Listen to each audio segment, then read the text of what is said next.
Voilà, l'objectif donc de notre échange est de présenter le contenu du BTS Axe. BTS Axe qui veut dire analyse, conduite, stratégie de l'entreprise agricole. Donc pendant 8 à 10 minutes environ, je vais vous présenter les différentes caractéristiques de ce BTS.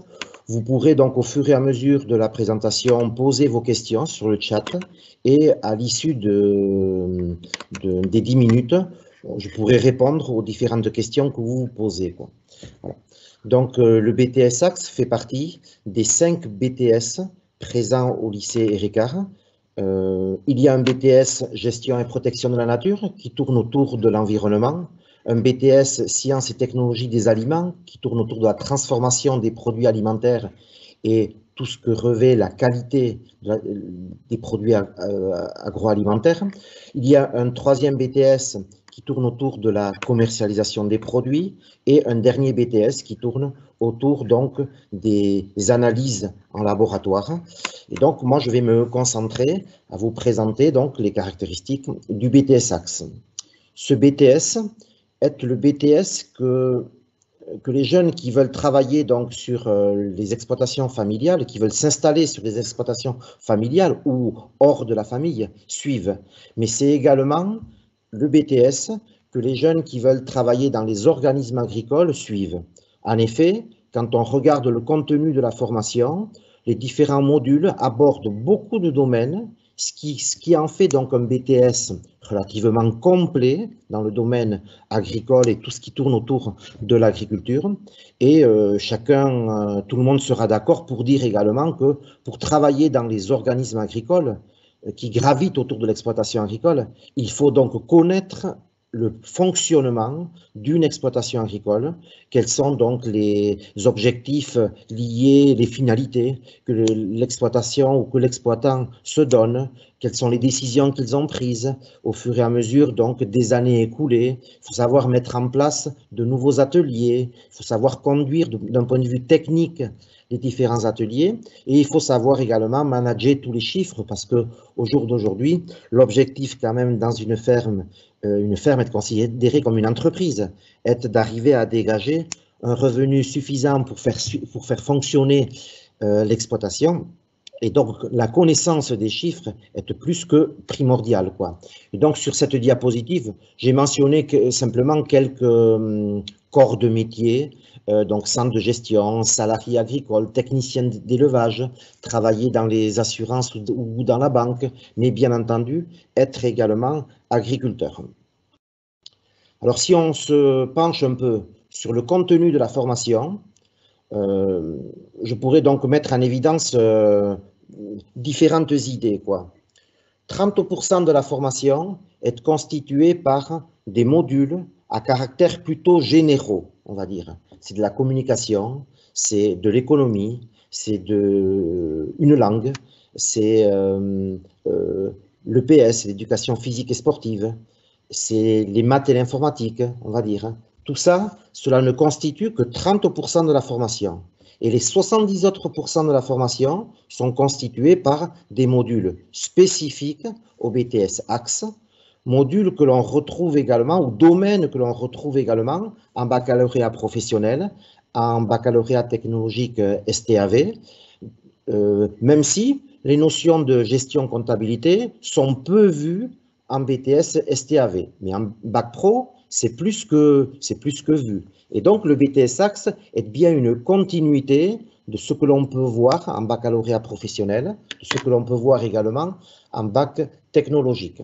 Alors, on y abordera les notions de gestion et de comptabilité, les notions, bien entendu, de conduite des productions animales et des conduites des productions végétales, tout ce qui tourne autour de l'économie agricole, donc toute la législation qui gravite autour du fonctionnement de l'exploitation agricole, tout ce qui tourne autour du marché des produits, parce que c'est bien joli au jour d'aujourd'hui de produire, mais avant de produire, il faut aussi être sûr qu'on pourra commercialiser les produits que l'on fabrique et donc connaître les marchés avec les opportunités, avec les menaces de telle et telle liées à telle et telle filière est très important. Et bien entendu, tout ce qui tourne autour du droit ou de la fiscalité agricole, Parce qu'on peut travailler du 1er janvier au 31 décembre de façon très, très assidue sur l'exploitation agricole. Si à la fin de l'année, on se rend compte qu'une bonne partie des charges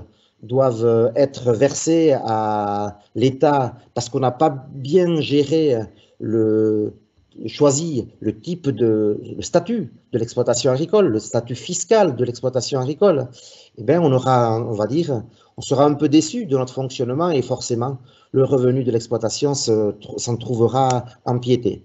Et donc, si l'on rajoute aux 30% des modules généraux et aux 70% des modules techniques, on peut aussi inclure, dans ces 70%, les 2 modules d'initiative locale qui tournent autour de l'agroéquipement et qui tournent autour de la transformation fermière. En effet, ces 2 modules-là sont propres au lycée Ricard.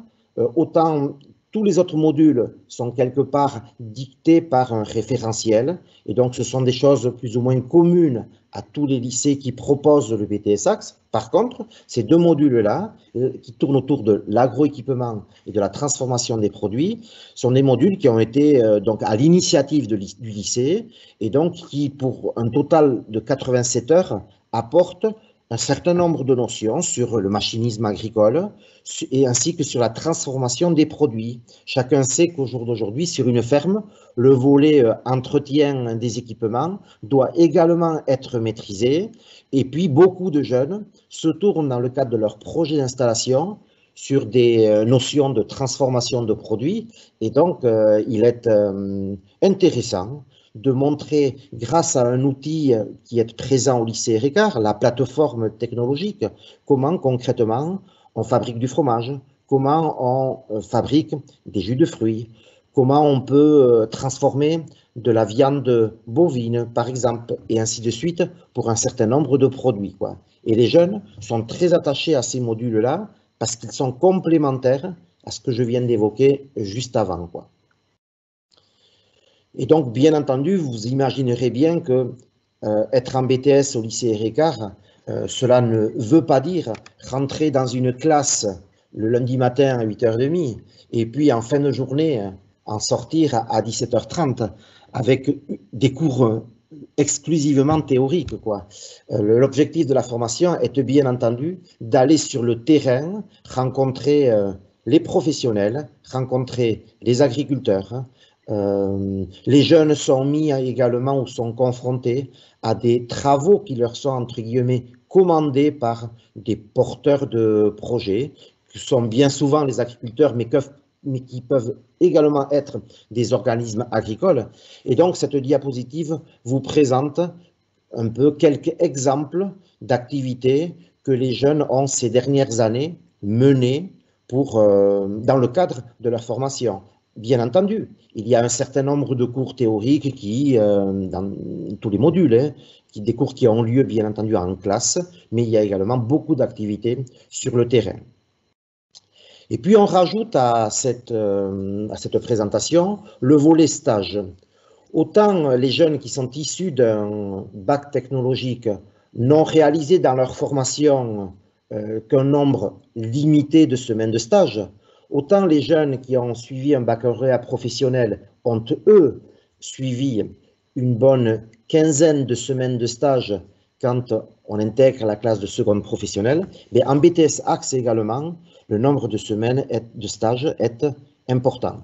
Au total, 12 semaines de stage doivent être réalisées sur les 2 années. Et à l'intérieur de ces 12 semaines de stage, on va les diviser en 2 parties. 8 semaines de stage doivent être réalisées sur une exploitation agricole, hors de l'exploitation familiale. Stage qui va déboucher ensuite sur un dossier de stage qui sera défendu à l'examen et qui, quelque part, va être en 40 pages, qui se décline en 3 parties. Présentation de l'exploitation dans le milieu dans lequel elle évolue, c'est la première partie. La deuxième partie, c'est l'état des lieux du fonctionnement de l'exploitation, c'est-à-dire le diagnostic de l'exploitation sous différents angles, sous l'aspect technique, sous l'aspect environnemental, sous l'aspect économique, sous l'aspect financier.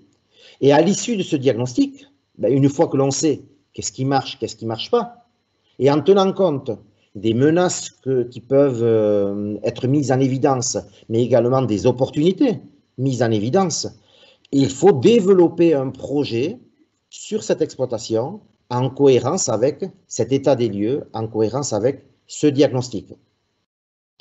Et donc, ce dossier de 40 pages est présenté à l'examen et est élaboré au fur et à mesure des 2 années de formation. Et donc, 8 semaines de stage sont consacrées à cet exercice-là. On complète les 8 semaines par 4 semaines de stage qui peuvent être réalisées en France comme à l'étranger, qui peuvent être réalisées sur quelque part n'importe quelle structure, que ce soit une exploitation agricole, que ce soit un organisme agricole, technique, un organisme qui gravite autour de l'exploitation agricole. Et ce stage-là, donc, doit durer 4 semaines, quoi. Et c'est celui qu'on appelle, nous, stage complémentaire et qui est également bien souvent réalisé en fin de première année. Ce stage-là, de 4 semaines, peut aussi être réalisé à l'étranger et, bien entendu, en filière axe. Depuis de nombreuses années, on constate que les jeunes saisissent cette opportunité d'aller donc rencontrer nos partenaires à l'étranger pour vivre une expérience qu'ils qualifient d'unique. Mais je ne vais pas m'étendre donc sur le sujet puisqu'à 11h30, il est prévu une présentation sur ces stages à l'étranger, quoi.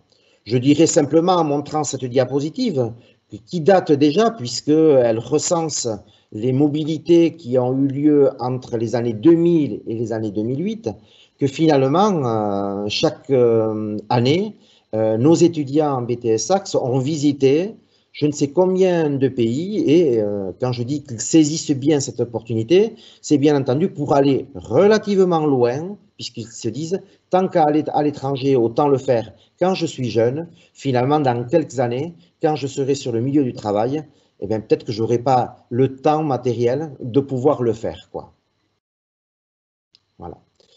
Et donc, je vous montre simplement 4 diapositives qui témoignent bien de 4 exemples, on va dire, de mobilité à l'étranger. 2 étudiants, donc, l'année dernière, Christophe et Thomas, qui avaient choisi le Québec pour réaliser leur stage, donc sur des exploitations qu'ils avaient plus ou moins choisies en collaboration avec nos partenaires québécois. Et en dessous, donc, 2 photos qui vous montrent un groupe de 3 étudiants qui avaient choisi donc de rejoindre l'Institut agroalimentaire de Tandil en Argentine, et la diapositive, la photo de gauche qui traduit le fait que la coopération internationale se traduit aussi par l'accueil d'étudiants étrangers ici à Saint-Palais. Plus précisément, là, dans ce cas de figure, c'était sur Asparin. Et le jeune qui, ici à droite, était en partance pour l'Argentine, finalement, riche de son expérience, avait accueilli sur son exploitation un étudiant argentin pour connaître un peu les spécificités de notre agriculture. Voilà, je n'en dirai pas plus. Par rapport à l'activité stage à l'étranger, vous pourrez me questionner davantage si vous le souhaitez, quoi. Je pourrais juste prendre un peu de temps pour vous parler donc un peu du fonctionnement en interne. C'est sûr que jusqu'au lycée, on est donc sur des fonctionnements relativement classiques avec des horaires qui démarraient donc à 8h30 jusqu'à 17h, cours toute la semaine, pas le mercredi après-midi. Nous, en BTS, jusqu'à maintenant, nous avons fonctionné de la manière suivante. Les cours commencent donc à 8h30 jusqu'à 17h30. Tous les jours donc de la semaine, sauf le vendredi où les cours s'arrêtent à 12h30.